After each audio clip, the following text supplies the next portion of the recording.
গতকালই স্পিকারের সঙ্গে দেখা করেছেন 19 জন সাংসদ টিএমসির, যার মধ্যে সবথেকে senior most leader Sudip Bandyopadhyay ছিলেন, এবং যিনি টিএমসিকে নেতৃত্ব দিয়েছেন লোকসভায় 2011 থেকে 2025 অবধি, গত বছর অবধি। কলকাতা থেকে যতবার তিনি জয়ী হয়েছেন কেউ হয়নি লোকসভায়, এবং তার সঙ্গে সঙ্গে এত সিনিয়র এমপি এই দলের মধ্যে কেউ নেই। তিনি তার নেতৃত্ব বলা যেতে পারে, অনেকে বলছেন তিনি তাদের দলের নেতা। এখন দেখতে হবে কি পরবর্তী পদক্ষেপগুলো তারা কি নেবেন। গতকাল তারা সিদ্ধান্ত নিয়েছেন কি যে ন্যাশনালিস্ট সিটিজেন্স পার্টি রয়েছে সেটাতে তারা মার্জ করবেন। মার্জ করার পর পরবর্তী পদক্ষেপগুলো কি হবে, এনডিএতে কিভাবে তারা যোগ দেবেন, নেক্সট প্ল্যানগুলো কি, সেসব আমরা জেনে নেবো সুদীপদা থেকে। তবে প্রথম কোশ্চেনটা তাকে এটাই জিজ্ঞেস করবো, সুদীপদা দীর্ঘদিন আপনি টিএমসির নেতৃত্বে ছিলেন, লোকসভাতে আমরা দেখেছি। লোকসভাতে টিএমসি বলতে মানে সুদীপ বন্দ্যোপাধ্যায়, তিনি কোথায় আছেন এসব আমরা খবর করতাম। কিন্তু কি হলো কি আপনাকে ছেড়ে আসতে হলো এই ব্লকে? প্রকৃত অর্থে আমি 20 নম্বর সিগনেটারি। 19 জন সাংসদ 2/3 পর্যন্ত পৌঁছিয়ে গিয়েছে, আমি আগে এটা নিশ্চিন্ত হয়েছি। সংবিধানগতভাবে যখন একটা নতুন সংগঠন তৈরি করা যায়, এটা নিশ্চিন্ত হওয়ার আগে পর্যন্ত আমি যাইনি। আর এই গোটা উদ্যোগটাতে আমি গত পরশুদিনই প্রথম দিল্লিতে এসেছি। আমি উপলব্ধি কখনোই করিনি যে কোনো সময় মমতা ব্যানার্জির নেতৃত্বে পরিচালনাধীন যে দল, সেই দল এইবারকার বিধানসভাতে এই রকম ফল করতে পারে। আমার দীর্ঘ অভিজ্ঞতায় আমি নিশ্চিন্তই ছিলাম যে দল ভালো ফল করবে। মাঝে মধ্যে মনের মধ্যে এই ধারণা আসতো যে পরিমাণ দুর্নীতির খবর সংবাদ মাধ্যমে প্রকাশিত হচ্ছে, যেভাবে মানুষের মধ্যে এই বিষয়ে আলোচনা পাড়াই, প্রত্যেক এলাকায় ঘুরতে গেলে একটাই কথা, দাদা দলের ভেতরটাকে ঠিক করবার চেষ্টা করুন। সেখানে দল কোথাও চূড়ান্তভাবে ব্যর্থ হয়েছে। এর সাথে সাথে আইপ্যাকের ভূমিকা, প্রত্যেকটা প্রার্থীর এই সম্পর্কে তাদের যথেষ্ট অভিযোগ ছিল যে আমরা এদের জন্য নিজেদের ইচ্ছা মতন না পারছি পরিকল্পনা তৈরি করতে, না পারছি স্ট্র্যাটেজি নির্বাচন করতে, না পারছি কোথায় কবে যাব নির্ধারণ করতে। একেবারে বসিজম কথাটা বলতে যা বোঝায়, আইপ্যাক সেইভাবে আমাদের ওপর ছড়ি ঘোরাচ্ছে। কিন্তু এইটা অমান্য করলে আমাদের বড় ক্ষতি হয়ে যেতে পারে, এই ধারণায় আমরা বশবর্তী ছিলাম। তাই আমরা নিজেদের মনের মতো করে নির্বাচন সবসময় করতে পারিনি। নির্বাচনের ফল প্রকাশিত হলো, মনে আঘাত পেলাম, দুঃখ পেলাম। একের পর এক সাংসদ বলতে শুরু করলো যে এই দলে সেভাবে কিছু কাজ করতে পারছি না। বিধায়কদের ডেকে সভা করা হলো, সেখানে 80 বছর এ পা দিয়েছেন এমন বিধায়কদেরকেও বলা হচ্ছে উঠে দাঁড়িয়ে অভিষেককে করতালি দিয়ে অভ্যর্থনা দেওয়া হোক। আমি সেই মিটিংয়ে ছিলাম না। পরবর্তীকালে এমপিরা বলছে আমাদের যে সভা ডাকা হলো, আমরা কোথায় কোন অসুবিধা ভোগ করলাম সেইটা আমাদেরকে বলতে দেওয়া হলো না, জানা হলো না। কোথাও একটা আমাদের অসুবিধার সৃষ্টি হচ্ছে, এই দলের সঙ্গে নিজেদেরকে যুক্ত রাখা। তা আমি বলেছিলাম যে না, এগুলো মিটে যাবে সময়ের সাথে সাথে। কিন্তু পরবর্তীকালে দেখলাম আমার অজান্তেই 19 জন সাংসদ তাই তৈরি হয়ে গিয়েছে। যখন 19 জন তৈরি হয়ে গেল তখন তারা আমার কাছে এসে আবেদন করে। আমি তাদের সঙ্গে আলোচনার ভিত্তিতে দিল্লিতে এসে শেষ স্বাক্ষর 20 নম্বরে এসে করেছি। আপনার সঙ্গে দাদা যখন কথা হচ্ছিল তখন বিজেপি থেকে প্রথমে কে যোগাযোগ করলো কি দাদা আপনি আসুন, আপনি তো সিনিয়র মোস্ট, সবাইকে চেনেন আপনি? আমার সঙ্গে বিজেপি থেকে কেউ কথা বলেনি। আমার দলের যারা, এবং তারা অত্যন্ত ঘনিষ্ঠভাবে মমতা প্রতি নির্ভরশীল, এবং মমতা ব্যানার্জি ছাড়া তারা কিছু জানে না এমন ধরনের মানুষ। নির্বাচনের আগে আমার মনের মধ্যে দুঃখ ছিল যে আমার উত্তর কলকাতার লোকসভা কেন্দ্রের 7টি বিধানসভার মধ্যে কোথায় কে প্রার্থী হবে, এইটুকু তো আমার মতামত গ্রহণ দলের করা উচিত ছিল। আমি তো প্রথমবারের বিজয়ী সাংসদও নই, বিধায়কও নই। 15 বছর ধরে পার্লামেন্টারি পার্টির আমি মমতা ব্যানার্জির উপস্থিতিতে দলকে নেতৃত্ব দিয়েছি। মমতা ব্যানার্জি নেতা থাকাকালীন 15 বছর চিফ হুইপ থেকেছি। আমাকে খবরের কাগজ পড়ে জানতে হচ্ছে আমার লোকসভা কেন্দ্রের কোথায় কে প্রার্থী হচ্ছে, কিন্তু আমি কখনোই দলের কথা বাইরে প্রকাশ করে বিবৃতি দেওয়া, দলে আমাকে কেউ কোনো আক্রমণ করলে তাদের সম্পর্কে আমি দলে অভিযোগ জানিয়েছি, কিন্তু নিজে মুখে কোনো কথা বলিনি। আমার এই বিষয়টা, আমি যখন তৃণমূলের সঙ্গে আমার 2004 সালে যখন বিচ্যুতি ঘটে, যখন আমাকে দল 2004 সালে সিটিং এমপি থাকাকালীন আমাকে টিকিট দেওয়া হয়নি, মনোনয়ন সুব্রত মুখার্জিকে প্রার্থী করে দেওয়া হলো যে মেয়র হিসাবে সে ভালো প্রার্থী হবে, কিন্তু আমি নির্দল দাঁড়িয়েও প্রায় 1 লক্ষের কাছে ভোট পেয়ে গেলাম। মাঝখান থেকে সিপিএম জয়ী হয়ে গেল। মনে কম দুঃখ ছিল না তৃণমূল লোকসভাতে একমাত্র জয়ী প্রার্থীর নাম মমতা ব্যানার্জি। আমি মমতা ব্যানার্জিকে মুখ্যমন্ত্রী হওয়ার পরের দিন থেকে নাম ধরে ডাকিনি, আমি নেত্রী বলে ডেকেছি। গত 15 বছরে 1000 চিঠি আদান প্রদান হলেও দলের কাজের বিষয়ে সব জায়গাতে প্রিয় নেত্রী বলে উল্লেখ করেছি। এত স্পষ্টভাবে কে বলবে কথা? কি হলো কি এখন ছাড়তে হলো? আমার সব মিলিয়ে কোথাও মনে হলো যে আমার সম্পর্কে কুৎসা অপপ্রচার করতে যাদের মুখ থামছে না, দলের মধ্যেকার অধিকাংশ মানুষ যখন বলতে শুরু করছে যে তারা তাদের কথা দলে কোনো একটা স্থানে গিয়ে তারপর তারা পৌঁছতে পারছে না, দলের দ্বিতীয় ব্যক্তি হিসাবে অভিষেকের কাছে পৌঁছতে গেলে তার সচিব মারফত তাদের কাছে পৌঁছতে হচ্ছে, তৃণমূল কথাটার সঙ্গে বাস্তব এটা মেলে না।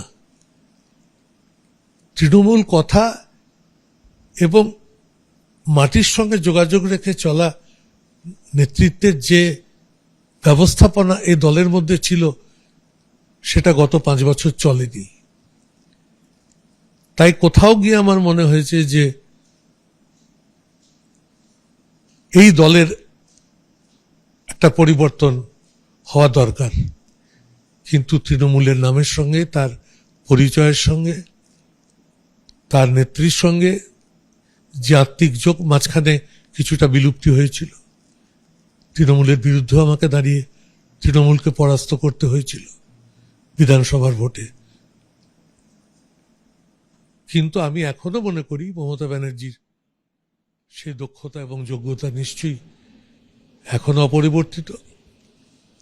তিনি যদি সঠিকভাবে ঠিক মতন করে এই দলকে নিয়ে পরিচালনা করবার চেষ্টা করতে থাকেন, তাহলে কোনো না কোনো সময় একটা তো পরিবর্তন সাপেক্ষ যাবে, তার বয়স হয়ে গেছে, কিন্তু কোনো না কোনো সময় আবার এই দল, একটা পরিচিত কথা আছে, একবার চলে গেলে আর আসা খুব মুশকিল। উনি প্রমাণ করে দেখান যে না, তিনি নিয়ে আসতে পারেন, কিন্তু আমার তো আর চলে যাবার, ফিরে যাবার সুযোগ কম। কিন্তু আমি নিশ্চয়ই বলবো যে আমার স্ত্রী নয়না বন্দ্যোপাধ্যায়, সে কখনো কংগ্রেস করেনি, সে দিদিকে দেখেই তৃণমূলে ঢুকেছে এবং তৃণমূলের প্রতীক চিহ্নেই 5 বার বিজয়ী হয়েছে। সে সেখানেই থাকবে, আমি আপত্তি করিনি, কিন্তু আমি আমার মতো জায়গায় থাকতে চেয়েছি। প্রশ্ন উঠবে না দাদা কি দিদি আছেন ওখানে, নয়নাদি থাকবেন মমতাদির সঙ্গে, আর আপনি ইন্ডিয়াতে থাকবেন মোদির সঙ্গে? আমি মোদির সঙ্গে থাকবো বলেই এইখানে যোগ দিয়েছি, এখনই সে কথা বলবো না। আপাতত আমার স্ট্যান্ড পয়েন্ট, তৃণমূল তার ঠিক জায়গায় দাঁড়িয়ে থাকতে পারেনি। ভবিষ্যতের পরবর্তী পদক্ষেপ কি হবে পরবর্তী পর্যায়ে বলবে। দেশের উন্নয়ন চাই, রাজ্যের উন্নয়ন চাই, তার জন্য শুভেন্দুর সঙ্গে একজোট হয়ে কাজ করতে আমার কোথাও কোনো রকম অসুবিধার ব্যাপার নেই। একসঙ্গে কাজ করতে চাইছি, চাইবো, এবং সে যেখানে যেখানে দাদা হিসাবে সহযোগিতা চাইবে, অভিজ্ঞতার বিনিময়ে কিছু জানতে চাইবে, নিশ্চয়ই তার সাথে থাকব। কিন্তু একই পরিবারে দুজন দুদিকে আছেন এমন উদাহরণ কম নেই। আমার দলেই আছে সৌগত রায়, তৃণমূলের নেতা তথাগত রায়, বিজেপির রাজ্যপাল। কেরালাতে আছে এরকম স্বামী স্ত্রী, একই পরিবারে থাকেন, পাশাপাশি দুটো দল করছেন। কিন্তু এটা এমন কোনো ঘটনা নয়। আমরা মনের দিক থেকে সম্পূর্ণভাবে জাতীয়তাবাদী এবং ধর্মনিরপেক্ষতার আদর্শে তীব্রভাবে বিশ্বাসী। সুতরাং গুণগতভাবে এ নিয়ে মতপার্থক্য হবার কোনো রাস্তা বেশি থাকবে না। আর আমি রাজনীতিতে অল্প কথা বলায় বিশ্বাসী, চুপচাপ থাকায় বিশ্বাসী। লোকসভা করতাম আর নিজের লোকসভা কেন্দ্র করতাম আর পার্লামেন্ট করতাম, এর বাইরে কোনো বিষয় মাথা দিতাম না। কিন্তু আমার লোকসভার কেন্দ্রতেও সম্পূর্ণ স্বাধীনতা দিয়ে আমাকে কাজ করতে দেওয়া হয়নি। আপনি স্বাধীনতার কথা বলছেন দাদা, শুভেন্দু কিভাবে কাজ করছেন, দাদা হিসাবে যদি সহযোগিতা আছে আপনি সহযোগিতাগুলো করবেন, তার আপনার সঙ্গে খুব সম্ভবত তার সঙ্গে কথাও হয়েছে। কিভাবে আপনি দেখছেন তার 1 মাস সরকার কমপ্লিট করলো, যে কাজগুলো তিনি করছেন, কিভাবে আপনি অ্যাসেস করবেন একজন সিনিয়র পলিটিশিয়ান হিসাবে? আমার সঙ্গে বলতে গেলে গত 7 দিনে 8 বার কথা হয়েছে, এবং প্রতিটি কথায় আমার কথা তার কাছ থেকে উপযুক্ত সাড়া পাওয়ার কথা। আমার 5টা কাউন্সিলর এখন গ্রেপ্তার। কালকে বলেছি নির্বাচিত জনপ্রতিনিধি, তাদের প্রতি অন্যায় অবিচার হচ্ছে। রাত্রি 8টার মধ্যে আমাকে কলকাতা পুলিশ কমিশনার ফোন করে সে নামগুলো জানতে চেয়েছেন। আমি অভিভূত হয়েছি। কলকাতা পুরসভায় সে আজকে গিয়ে বৈঠক করছে। আমি কলকাতায় উপস্থিত থাকলে, আমার এলাকাতেই কলকাতা পুরসভা, আমার স্ত্রীর বিধানসভা এলাকাতেই কলকাতা পুরসভা, আমি হয়তো সেখানে চলেও যেতাম।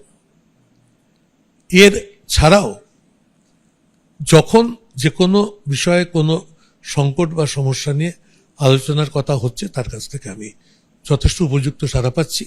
কিন্তু আমার হকার উচ্ছেদ করার প্রশ্নে কিছুটা নিজের মধ্যে আপত্তি আছে। একটা পুনর্বাসন প্রকল্প কোথাও ব্যবস্থা করে নিয়ে তারপরে এই কাজগুলো করে কলকাতার সৌন্দর্যায়ন যদি ঠিকমতো হয়, এর থেকে ভালো কথা আর কিছু হয় না। আমার রাজনৈতিক জীবনে যেমন গঙ্গার সংস্কার এবং গঙ্গার পরিচ্ছন্নতা, এই দুটো আমার রাজনৈতিক জীবনের একটা মূল লক্ষ্য ছিল। আমার আজকে কর্পোরেশনে ভালো লাগলো কলকাতার উন্নয়ন এবং কলকাতার গঙ্গার পরিচ্ছন্নতা দুটো বিষয় তিনি তার বক্তৃতায় আজকে সাংবাদিক সম্মেলনে উল্লেখ করলেন। আরেকটা কোশ্চেন হচ্ছে দাদাকে, এখন গতকাল যখন আপনারা মিটিং করলেন, আপনারা স্পিকারকে চিঠি দিয়েছেন কি ন্যাশনালিস্ট যে সিটিজেন্স পার্টি অফ ইন্ডিয়া রয়েছে সেটাতে আপনারা মার্জ করছেন। এরপরে তো এই পার্টিটাতে আপনারা মার্জ করেন, এই পার্টিটা এখন আপনাদের হয়ে গেল, এর সিম্বল নেবেন, নেক্সট প্রসেসগুলো কি, পার্টিটাকে কিভাবে গঠন করবেন, তার জেনারেল সেক্রেটারি কি হবে, পার্লামেন্টে কোথায় বসবেন, এসব তো আপনি সিনিয়র পলিটিশিয়ান, কিভাবে করবেন? আমি এখনো বলি আমাদের দলে কম বয়সী ছেলেমেয়েরা ভিড় করেছেন এবং দলের মধ্যে অদ্ভুতভাবে মহিলা সদস্যরা এসে যোগ দিচ্ছেন। আমি ন্যাশনালিস্ট পার্টি, তুমি যা বলছো, আমি তার প্রতীক চিহ্ন কি আমি তাও জানি না। প্রতীক চিহ্ন নিয়ে আমার যতটুকু ধারণা, যে চূড়ান্ত সমাধান আদালতের মাধ্যমে হবে।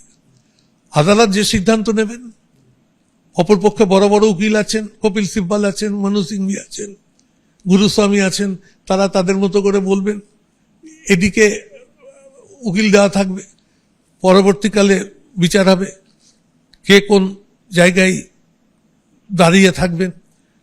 আমাদের প্রতীক চাইলে আমরা কোন প্রতীক চাইব, সেগুলো প্রথম দফার আলোচনা পর্ব শেষ হয়েছে। দ্বিতীয় দফায় কলকাতায় ফিরে গেলে 20শে জুলাই লোকসভা আবার যখন খুলবে তখন কথা বলার সুযোগ আছে। পার্লামেন্টে ঘর পাওয়া গেছে, নিজেদের দপ্তর পাওয়া গেছে। পেয়েছেন আপনারা? কালকে আমাদেরকে স্পিকার মহোদয় জানিয়ে দিলেন যে আজকে লিখে দিন, আমি 3 দিনের মধ্যে আপনাদেরকে ঘর বরাদ্দ করে দিচ্ছি। কাকলি চিঠি দিয়ে দিয়েছে, ঘর যে কোনো সময় পাওয়া যাবে।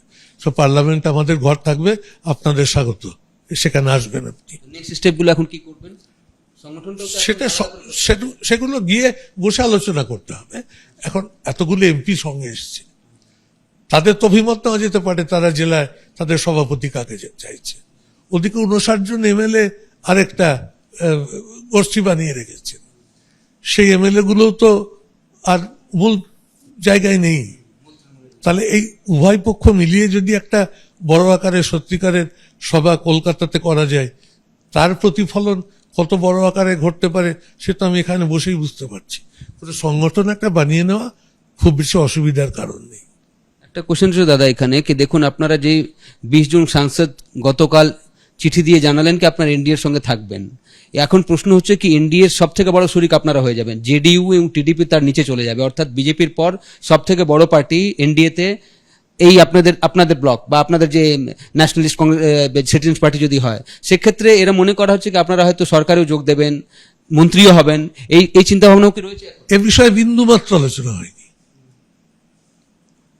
1% দলের মধ্যে অনেকে আমাকে হাত জোর করে অনুরোধ করেছেন, এই দলটার নেতৃত্ব আপনি যেমন ভাবে তৃণমূল কংগ্রেসকে দিয়েছিলেন এসে আপনি দিন। কিন্তু আমি বলেছি কাকলি প্রথম থেকে উদ্যোগ নিয়ে এটা করছিল, নেতৃত্বটা ওর কাছেই দিয়ে রাখো। এই অবস্থায় গোটা ব্যাপারটা দাঁড়িয়ে আছে। এগুলো আমাদের মধ্যে অতি সহজে মিটে যাবে, কিন্তু আমার বয়স হচ্ছে, আমার শরীর হয়তো আগের মতন সেই শক্তি নেই। আমার যিনি দলনেত্রী বলে যাকে আমি কখনো মমতা বলে নাম করিনি, তিনি আমার শরীর সম্পর্কেও সম্পূর্ণ ওয়াকিবহাল। আমার চিকিৎসা, আমার কোথায় কি হচ্ছে তিনি খবর রাখেন, এটা অন্য সাংসদদের খবর রাখার কথা নয়। আপনি বললেন দাদা, যেদিন অমিত শাহের সঙ্গে আপনি দেখা করতে গেছিলেন তিনিও বোধহয় দিদির খোঁজ খবর নিয়েছিলেন, কি বলেছিলেন? প্রথম প্রশ্নটাই করলেন, দাদা সুদীপ দাদা बैठिए। আমি তখন বললাম হ্যাঁ বসলাম। বলে सबसे पहले कहिए दीदी का थोड़ा উইক दिखाते हैं, দুর্বল दिखाते हैं, তো आपसे ही सुनेंगे। আমি বললাম এত পরিশ্রম করেছে তারপরেও তো উনার বিশ্রাম নেই, উনি এখন নিজের দলটাকে নিয়ে ঘুরে দাঁড়ানোর চেষ্টা করবেন।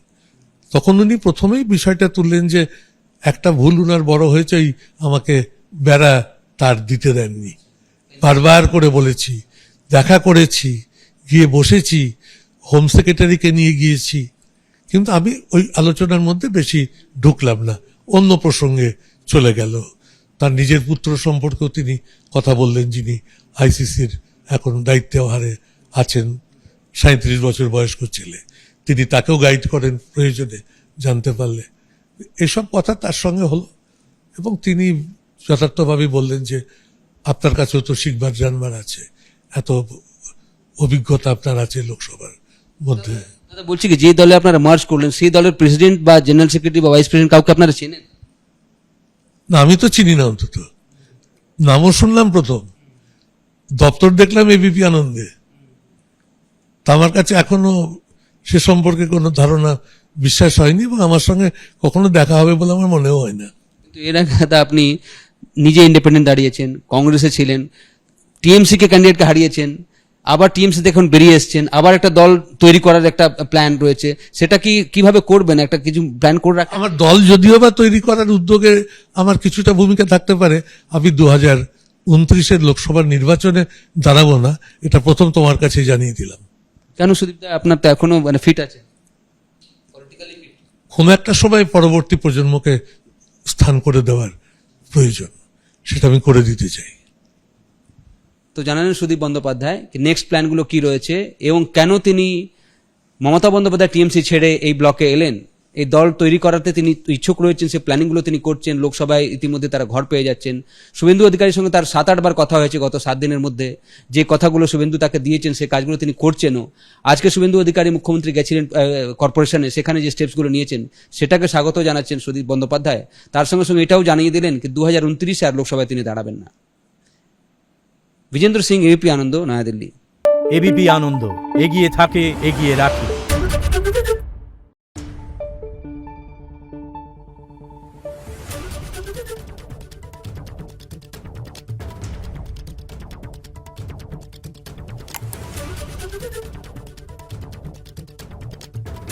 Thank you.